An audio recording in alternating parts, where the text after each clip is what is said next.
Imaginez ceci, une vie si parfaite qu'elle semble tirée d'un conte de fées moderne, étalée sur les écrans brillants de millions de téléphones.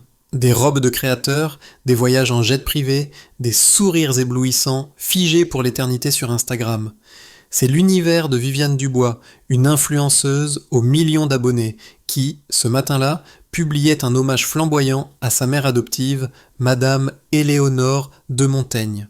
Une femme d'affaires redoutable, à la tête d'un empire, dont la seule présence suffisait à faire trembler les marchés et à éblouir les foules.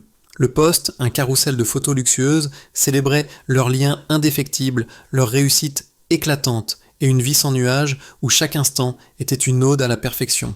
Mais avant de plonger dans cette histoire incroyable, faites-moi une faveur.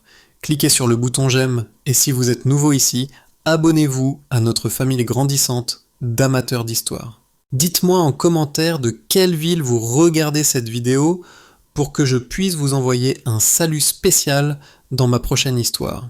À quelques kilomètres de là, dans un quartier où les couleurs vives des affiches publicitaires ne parvenaient pas à masquer la grisaille des immeubles, Claire Martin tenait un vieux téléphone dont l'écran fissuré peinait à afficher les images scintillantes. Ses doigts rêches, marqués par des années de labeur, effleuraient le visage souriant de Viviane, un sourire qui lui était étrangement familier, un écho lointain d'un passé qu'elle s'efforçait d'oublier, mais qui la rongeait chaque jour un peu plus. Les larmes, chaudes et amères, brouillaient sa vue, se mélangeant à la sueur froide qui perlait sur son front. Ce matin-là, le monde de Claire venait de s'effondrer une fois de plus, mais cette fois, l'humiliation était publique, brutale et filmée. Monsieur Dubois, l'huissier, un homme au visage dur et aux manières expéditives, se tenait devant sa porte entr'ouverte. Ses yeux froids balayaient le minuscule appartement, ne s'attardant sur rien.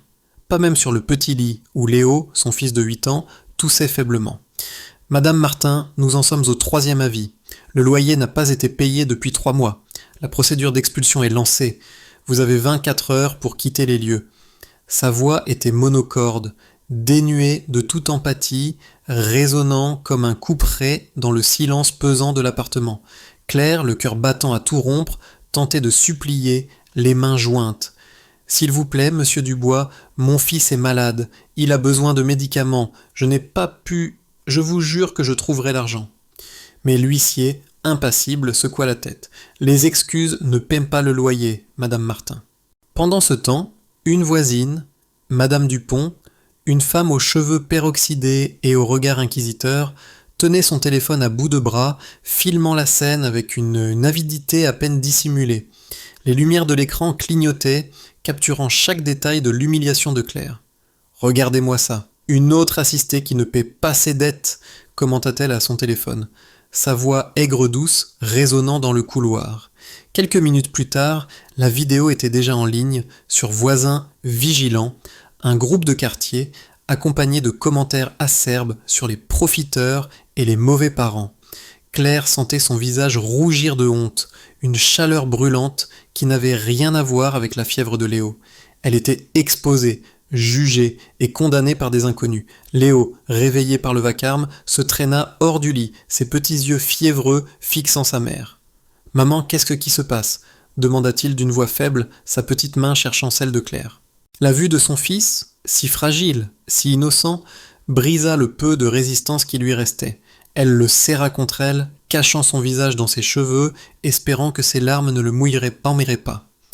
20 ans plus tôt, une femme riche, Éléonore de Montaigne, lui avait promis une vie meilleure pour sa fille, Léa, alors un bébé. Une promesse qui s'était transformée en un abîme de souffrance et de regret. Claire avait fait un choix déchirant, pensant offrir un avenir à son enfant, mais le prix à payer avait été son cœur, son âme, et désormais sa dignité. Alors qu'elle tentait de calmer Léo, son vieux téléphone vibra. Un message WhatsApp d'un numéro inconnu. Le texte, court et mystérieux, fit battre son cœur d'une anxiété nouvelle. Le passé de Léa n'est pas ce qu'il semble être. Cherche la vérité. Claire relut le message plusieurs fois, ses yeux écarquillés. Qui était Léa ? Et pourquoi ce message maintenant, au moment le plus sombre de sa vie ? Elle leva les yeux vers la photo de Viviane sur l'écran, son esprit s'accrochant à une pensée folle.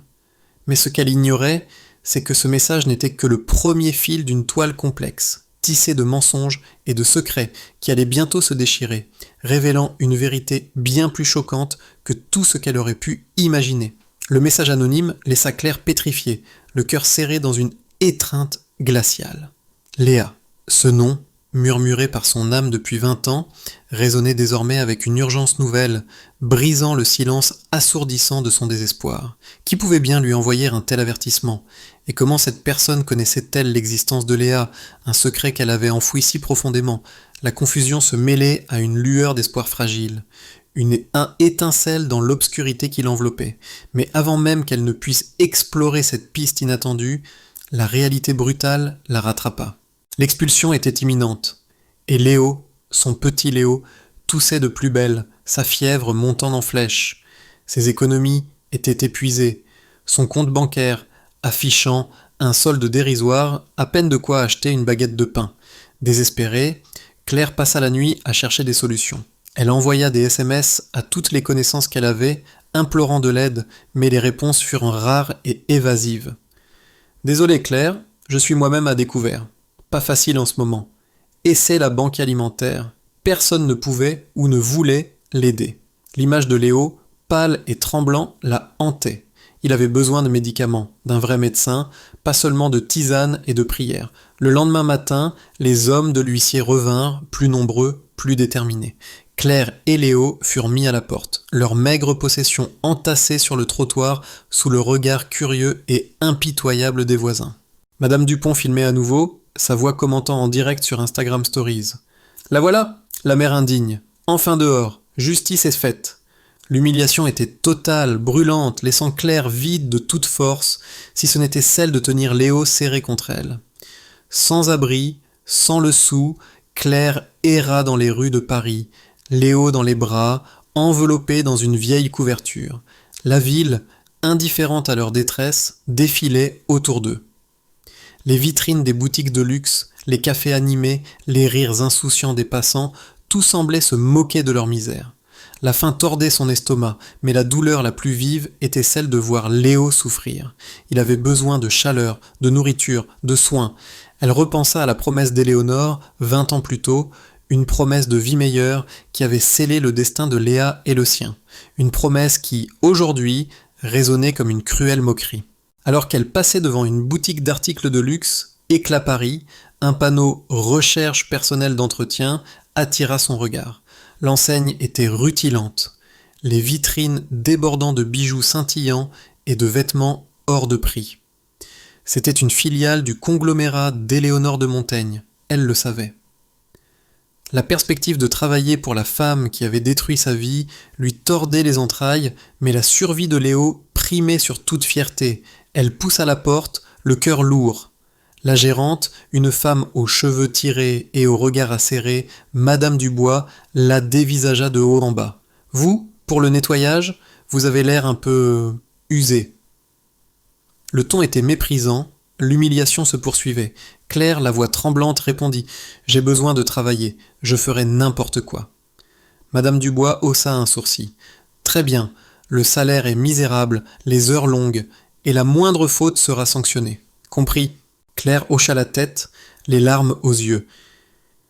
Elle avait trouvé un abri pour la nuit dans un foyer d'urgence, mais l'argent du salaire, même misérable, était vital pour Léo. Les jours suivants furent un enfer. Claire travaillait de nuit, vidant les poubelles, frottant les sols en marbre, astiquant les vitrines.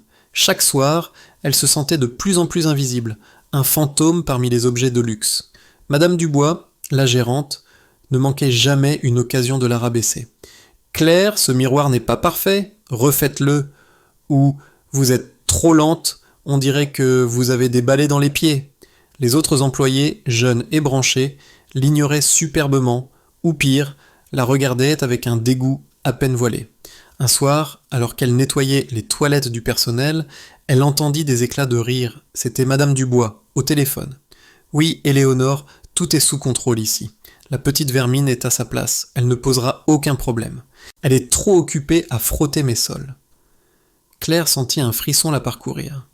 Éléonore savait qu'elle était là, et elle s'en réjouissait. Quelques jours plus tard, l'événement tant attendu eut lieu. Viviane Dubois, l'influenceuse, devait visiter la boutique pour une séance photo et la promotion d'une nouvelle collection. Claire, cachée dans l'arrière-boutique, la vit arriver.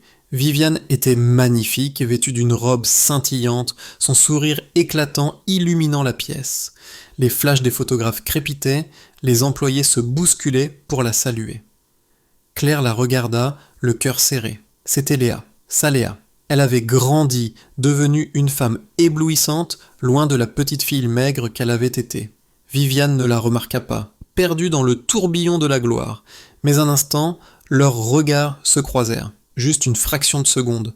Et Claire perçut une tristesse fugace dans les yeux de Viviane, un voile d'ombre derrière le sourire parfait, comme si même la perfection pouvait cacher une mélancolie profonde.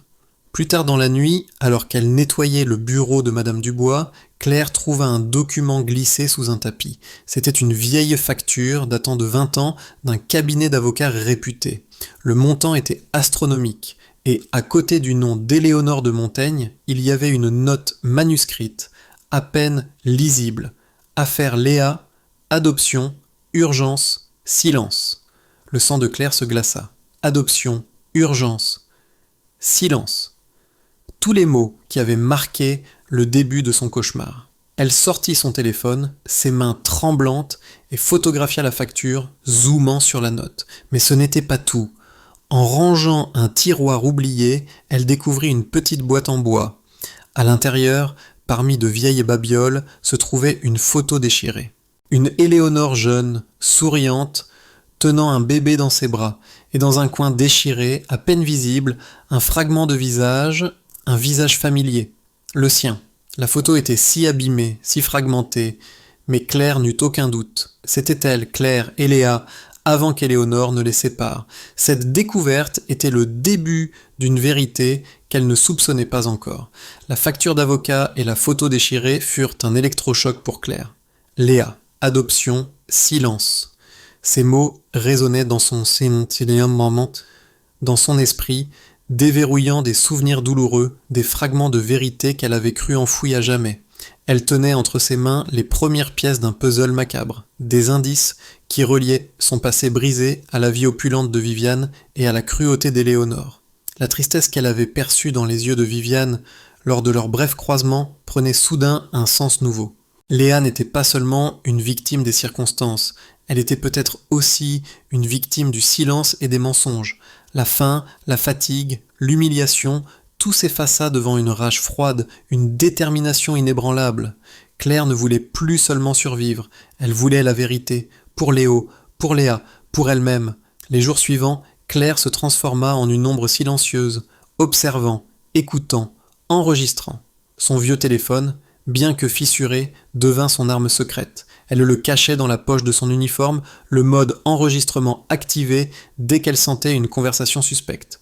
Madame Dubois, la gérante, continuait ses brimades, mais Claire les supportait avec une patience nouvelle, sachant que chaque insulte, chaque menace était une preuve potentielle. « Claire, vous êtes un fardeau pour cette entreprise. Éléonore ne supporte pas les faibles et encore moins les traînards », lança un jour Madame Dubois, son visage déformé par le mépris. Claire, impassible, répondit « Je fais mon travail, madame ». Mais son téléphone, discrètement posé sur une étagère, capturait chaque mot. Un soir, alors qu'elle nettoyait le bureau de Madame Dubois, Claire entendit un appel téléphonique. Madame Dubois parlait à Éléonore, sa voix mielleuse et obséquieuse. « Oui, Madame de Montaigne, j'ai bien reçu les instructions. Ne vous inquiétez pas, la femme de ménage ne posera aucun problème. Elle est trop abattue pour réagir. Et pour l'affaire Léa, tout est sous contrôle, les anciens dossiers ont été purgés, personne ne saura rien. » Claire sentit un frisson la parcourir. Purgé. Éléonore avait effacé les traces de son passé, de leur passé. Elle photographia discrètement l'écran de l'ordinateur de Madame Dubois, où un fichier intitulé Projet Léa, confidentialité maximale, était ouvert. Elle ne put en voir le contenu, mais le titre seul était une confirmation de ses pires craintes. L'état de Léo, lui, ne s'améliorait pas. Sa toux s'aggravait, sa fièvre persistait. Les quelques euros qu'elle gagnait ne suffisaient pas à acheter les médicaments coûteux dont il avait besoin. Claire se sentait déchirée entre son besoin de justice et son devoir de mère. Mais elle savait que la vérité était le seul héritage qu'elle pouvait laisser à ses enfants.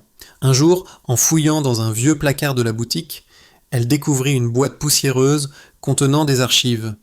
Parmi des factures et des contrats, elle trouva un document jauni, un avis d'adoption datant de 20 ans. Le nom de l'enfant était Léa Martin, le nom de la mère biologique était Claire Martin et le nom des parents adoptifs, Éléonore de Montaigne. Claire sentit ses jambes flageoler. C'était là, noir sur blanc, la preuve irréfutable. Mais le document était accompagné d'une note manuscrite, au bas de la page. Contrat de silence et compensation financière, 50 000 euros. 50 000 euros. C'était la somme qu'Éléonore lui avait proposée il y a 20 ans pour une vie meilleure pour Léa. Mais Claire n'avait jamais vu cet argent. Elle avait été manipulée, trompée et abandonnée. La colère monta en elle, une fureur glaciale qui lui donnait une force nouvelle. Elle photographia le document sous tous les angles, s'assurant que chaque détail, chaque signature, chaque note était capturée. Elle se souvint alors du message WhatsApp anonyme « Le passé de Léa n'est pas ce qu'il semble être. Cherche la vérité. » Ce message n'était pas un hasard. Quelqu'un d'autre savait. Quelqu'un d'autre voulait que la vérité éclate. Un soir, alors qu'elle rangeait les poubelles, elle tomba sur une vieille employée, Madame Fournier, une femme aux cheveux blancs et au regard doux, qui travaillait là depuis des décennies. Madame Fournier la regarda avec une compassion inattendue. « Vous me rappelez quelqu'un, ma pauvre enfant. Une jeune femme, il y a longtemps, qui a tout perdu ici. » Claire sentit son cœur s'accélérer. « Qui ?» demanda-t-elle d'une voix à peine audible. Madame Fournier baissa la voix, jetant un coup d'œil autour d'elle. Une histoire triste, une adoption forcée, des mensonges. Madame de Montaigne, elle était impitoyable. Elle voulait un enfant, et elle l'a eu, peu importe le prix. La vraie mère a été réduite au silence. On l'a fait disparaître. Claire, les larmes aux yeux, murmura « C'était moi ».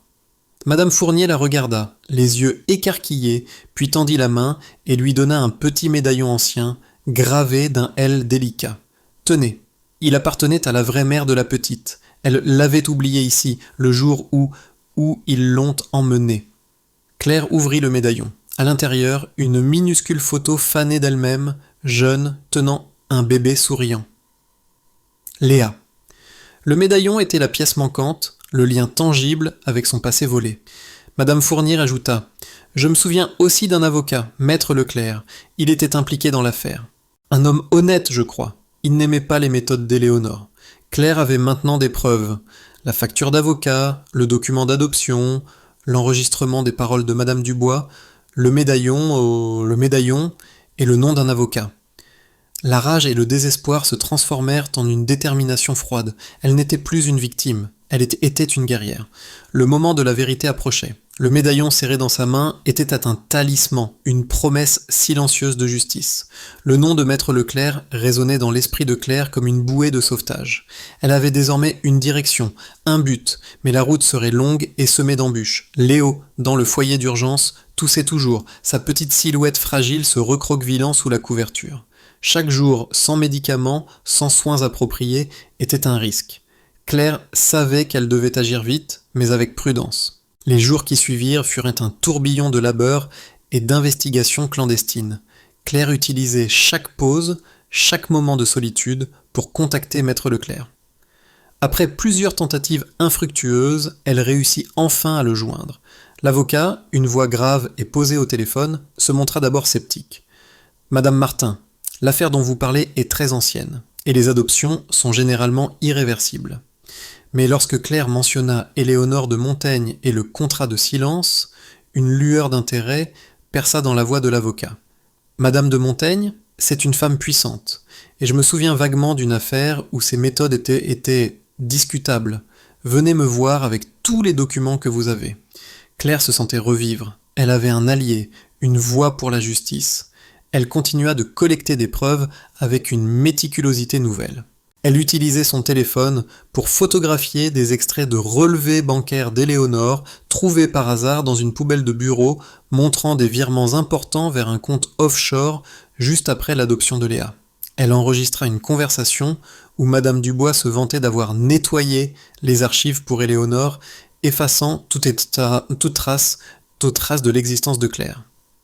Les pièces du puzzle s'assemblaient, révélant un plan machiavélique orchestrée avec une froide précision.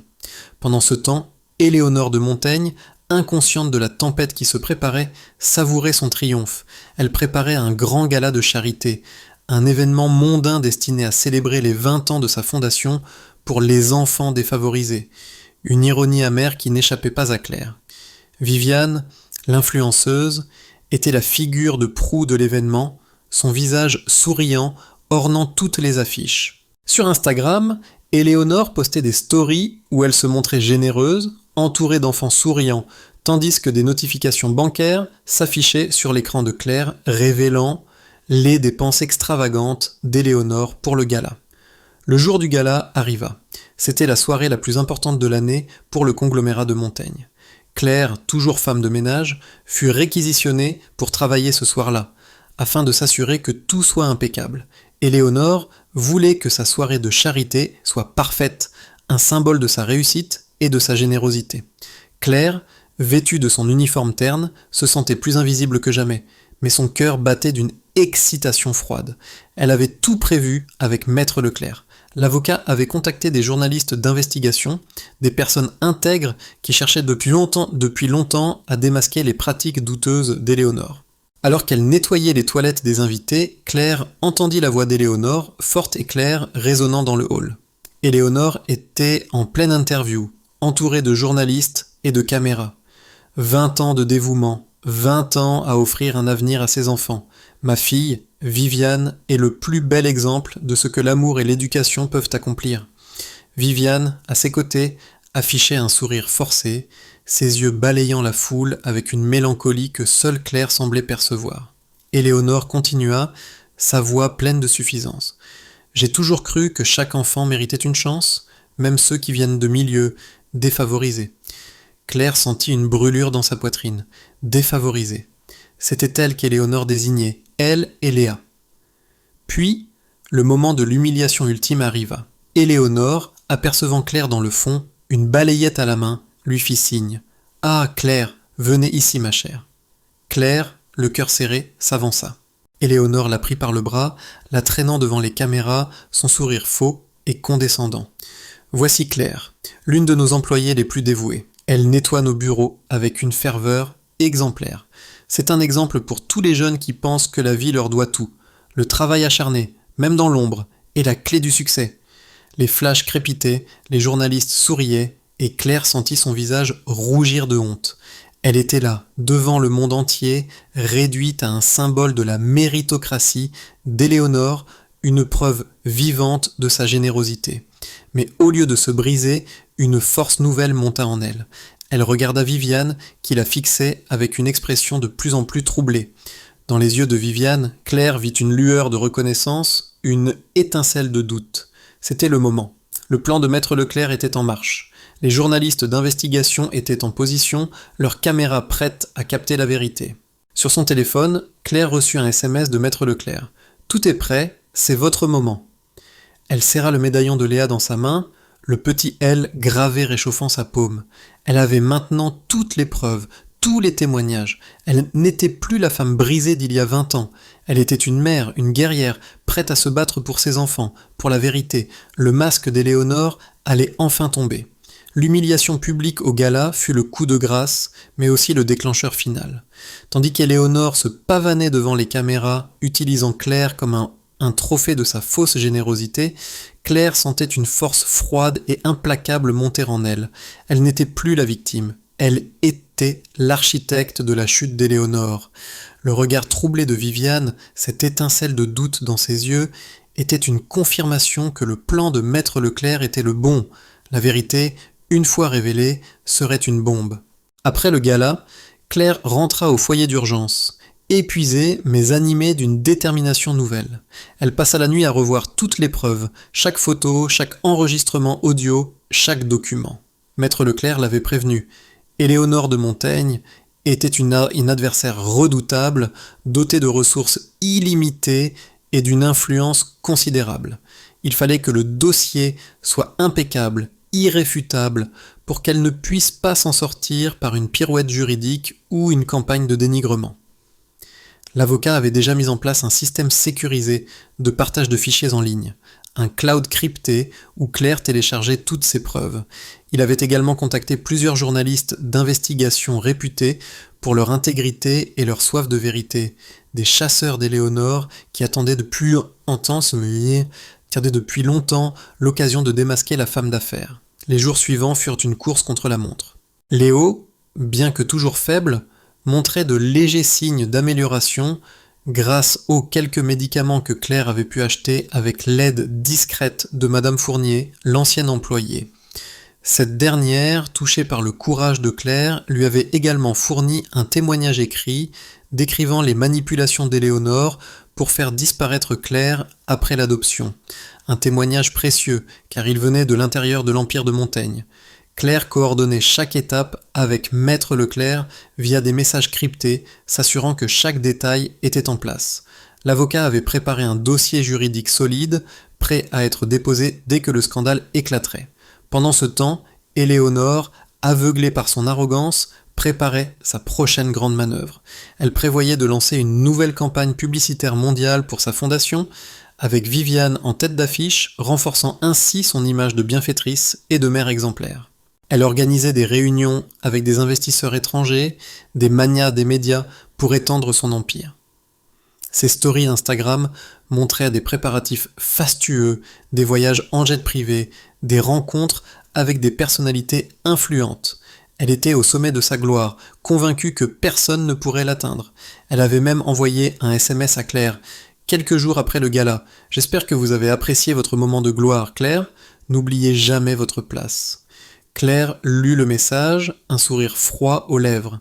Éléonore ne savait pas que ce moment de gloire n'était qu'un avant-goût de la chute. Le plan de Maître Leclerc était audacieux. Il ne s'agissait pas seulement d'une action en justice, mais d'une exposition publique simultanée. Le jour J, les journalistes d'investigation publieraient leurs articles sur des plateformes en ligne et des chaînes de télévision, révélant la vérité sur l'adoption de Léa et l'incarcération injuste de Claire. Au même moment, Maître Leclerc déposerait le dossier juridique complet, preuves à l'appui, et Claire, elle, ferait une déclaration publique en direct, via les réseaux sociaux, pour raconter son histoire, sa vérité, et montrer les preuves irréfutables. La veille du jour J, Claire passa la soirée avec Léo. Elle lui raconta une histoire de courage et de vérité, sans mentionner les détails sombres. Léo, blotti contre elle, s'endormit paisiblement. Claire le regarda, son petit visage serein. C'était pour lui, pour Léa, qu'elle se battait. Pour que plus jamais un enfant ne soit arraché à sa mère. Pour que plus jamais une femme ne soit réduite au silence par la puissance de l'argent et de l'influence. Elle se sentait calme, étrangement sereine, comme la surface d'un lac avant une tempête. Les années de souffrance, d'humiliation, de désespoir, tout cela allait enfin prendre un sens. Elle vérifia une dernière fois son téléphone. Le dossier complet était dans le cloud sécurisé. Les journalistes étaient prêts. Maître Leclerc avait envoyé un dernier message. Le rendez-vous esquissé est fixé pour demain, 10h du matin, devant le siège de Montaigne-Corps. Soyez forte, Madame Martin. Claire répondit par un simple « Je le serai ». Elle regarda par la fenêtre du foyer, les lumières de Paris scintillant dans l'obscurité.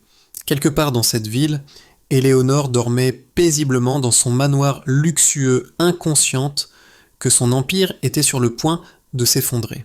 Quelque part, Viviane, sa fille, dormait peut-être aussi, ignorante de la vérité qui allait bouleverser sa vie. Claire se rappela le message anonyme du début. Le passé de Léa n'est pas ce qu'il semble être. Cherche la vérité. Elle avait cherché, et elle l'avait trouvée. Maintenant, il était temps de la révéler au monde. Demain, la vérité allait éclater. Demain, le masque allait enfin tomber. Le soleil du matin perçait à travers les nuages parisiens, projetant une lumière crue sur la façade imposante du siège de Montaigne-Corps. Devant l'entrée principale, une foule compacte s'était déjà rassemblée. Des journalistes, leurs caméras braquées, des curieux, leurs téléphones levés, et des employés, leurs visages empreints de nervosité et d'attente. La tension était palpable, lourde comme l'air avant un orage. Claire se tenait un peu à l'écart, vêtue d'une robe simple mais digne, le médaillon de Léa serré contre son cœur. À ses côtés, Maître Leclerc, son visage grave et déterminé, tenait une mallette pleine de documents. Il avait l'air d'un général prêt pour la bataille. À 10 heures précises, une voiture de luxe noir s'arrêta devant l'entrée. Éléonore de Montaigne en sortit, son sourire habituel figé sur son visage, son regard balayant la foule avec une arrogance coutumière. À ses côtés, Viviane, l'influenceuse, affichait une expression plus sombre, ses yeux semblant chercher quelque chose ou quelqu'un dans la foule. Éléonore, inconsciente de la tempête qui se préparait, s'apprêtait à entrer quand Maître Leclerc s'avança, sa voix résonnant clairement dans le silence soudain. « Madame de Montaigne, un instant s'il vous plaît. » Éléonore se retourna, son sourire se figeant. Elle reconnut Maître Leclerc, l'avocat qu'elle avait cru avoir réduit au silence il y a 20 ans. Son regard se posa ensuite sur Claire et un éclair de panique traversa ses yeux. « Mais qu'est-ce que c'est que ça ?» lança-t-elle, sa voix se voulant autoritaire mais trahissant une légère hésitation. Les caméras crépitaient, les micros se tendaient, les journalistes, alertés par Maître Leclerc, sentaient que quelque chose d'énorme allait se produire. « Madame de Montaigne, » commença Maître Leclerc, sa voix claire et ferme, « nous sommes ici aujourd'hui pour révéler la vérité. La vérité sur l'adoption de Léa Martin, aujourd'hui connue que sous le nom de Viviane Dubois. Et la vérité sur l'incarcération injuste de sa mère biologique, Claire Martin. » La foule murmura, les visages choqués.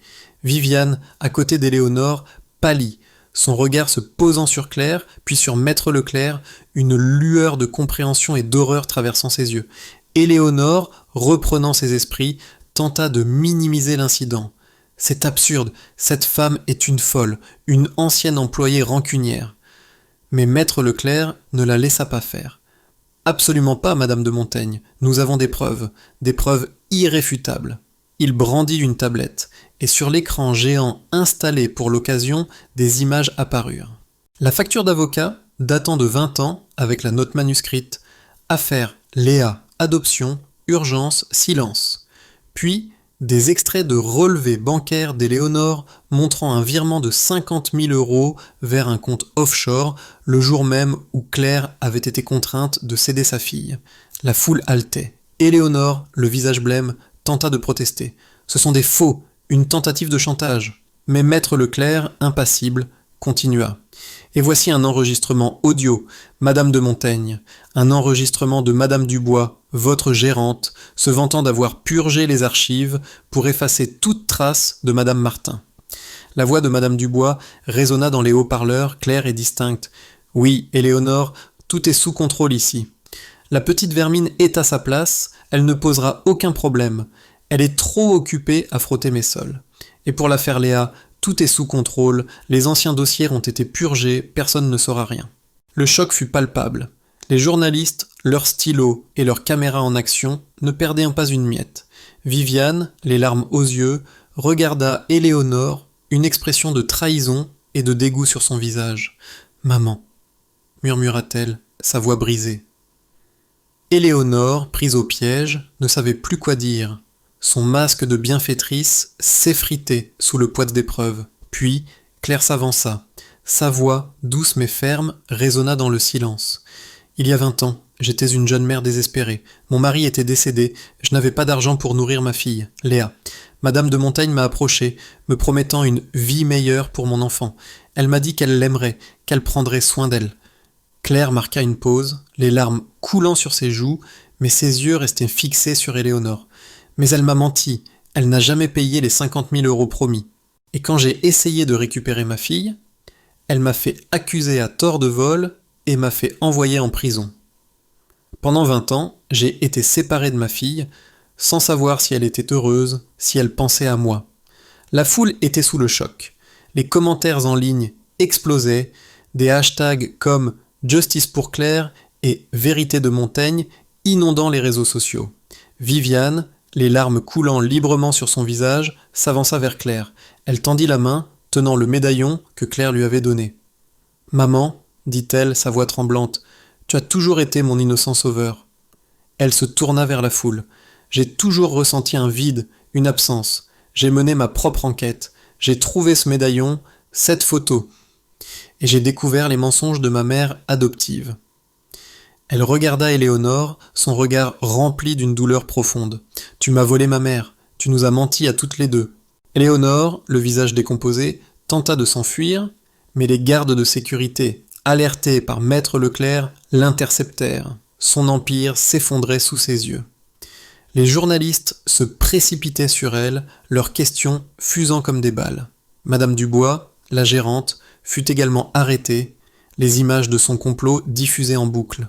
Claire, les larmes aux yeux, serra Viviane dans ses bras. 20 ans de douleur, de séparation, de mensonges s'effaçaient dans cette étreinte. La vérité avait enfin éclaté et rien ne serait plus jamais comme avant. La vérité avait éclaté, brisant le silence assourdissant de 20 années de mensonges. Le choc fut planétaire. Les images d'Éléonore de Montaigne, le visage décomposé, tentant de fuir les caméras, firent le tour du monde. Les articles de presse, les reportages télévisés, les podcasts d'investigation, tout convergeait vers un seul point, la chute d'une impératrice de l'argent, démasquée par la femme qu'elle avait cru pouvoir détruire.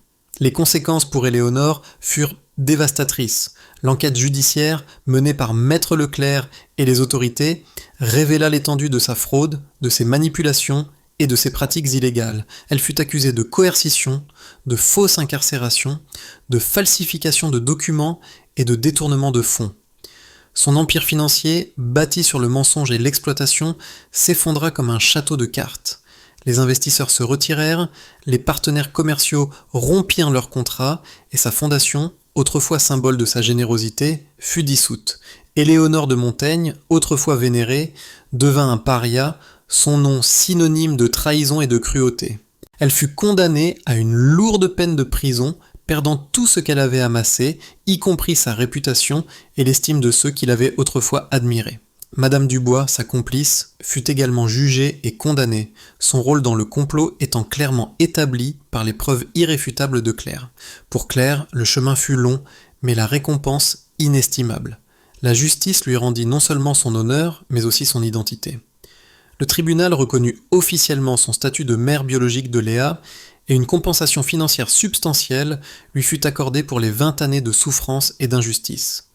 Mais la plus grande des récompenses fut la réconciliation avec sa fille. Léa, désormais Viviane Martin, abandonna le nom de Dubois, un symbole de son passé volé. Elle quitta le monde des influenceurs, dégoûtée par la superficialité et les mensonges qu'il représentait. Elle utilisa sa propre fortune, héritée de son père biologique, qui avait laissé un testament en sa faveur ignoré par Éléonore, pour créer une fondation à son tour, non pas pour le prestige, mais pour aider réellement les mères célibataires en difficulté, celles qui, comme Claire, se battaient pour la survie de leurs enfants. Léo, le fils de Claire, reçut enfin les meilleurs soins médicaux. Sa santé s'améliora considérablement, et il put grandir entouré de l'amour de sa mère et de sa grande sœur, Viviane. La famille, brisée par le destin et la cruauté d'Éléonore, était enfin réunie, plus forte que jamais. Claire, avec l'aide de Maître Leclerc, devint une figure emblématique de la lutte pour les droits des mères. Elle donna des conférences, témoigna dans des documentaires, et son histoire inspira des milliers de personnes à travers le monde. Un livre, retraçant son parcours, devint un best-seller international, et une grande plateforme de streaming, Netflix, proposa de produire une série basée sur son histoire, pour que la vérité ne soit jamais oubliée. Le contraste entre le avant et le après était saisissant. Claire, autrefois humiliée, sans abri et sans voix, était devenue une femme respectée, dont la dignité et le courage inspiraient des millions. Viviane, l'influenceuse à la vie parfaite, avait trouvé sa véritable identité et un sens à son existence en se battant pour la justice et en aidant les autres. Leur histoire devint un symbole de résilience, de l'amour inconditionnel d'une mère et de la puissance de la vérité. Aujourd'hui, 3 ans plus tard, Claire et Viviane vivent ensemble, entourées de l'amour de Léo. Leur maison, modeste mais chaleureuse, est un havre de paix, loin du faste et des mensonges du passé. Elles ont créé une communauté en ligne, les Voix de la Vérité, où des milliers de personnes partagent leurs propres histoires d'injustice et trouvent soutien et conseils. Des changements législatifs ont été proposés, inspirés par leur combat, pour mieux protéger les mères et les enfants dans les procédures d'adoption. Cette histoire nous rappelle que la justice existe encore dans ce monde. Quelles leçons avez-vous tirées de ce récit ? Partagez vos réflexions dans les commentaires ci-dessous. Nous adorons lire vos pensées et vos propres expériences. Et devinez quoi ?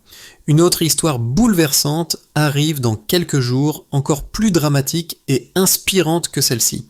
Alors si ce n'est pas déjà fait, assurez-vous de vous abonner à cette chaîne et d'activer la cloche de notification pour être le premier à la découvrir dès sa mise en ligne. Si cette histoire vous a ému, n'oubliez pas de cliquer sur le bouton j'aime. Cela nous aide énormément à faire découvrir ces récits de justice à d'autres personnes qui en ont besoin. Et surtout partagez cette vidéo avec vos amis et votre famille, car on ne sait jamais qui a besoin d'entendre ce message d'espoir aujourd'hui. Parfois, une seule histoire peut changer la perspective de quelqu'un sur la vie. Merci infiniment d'avoir suivi ce voyage émotionnel avec nous.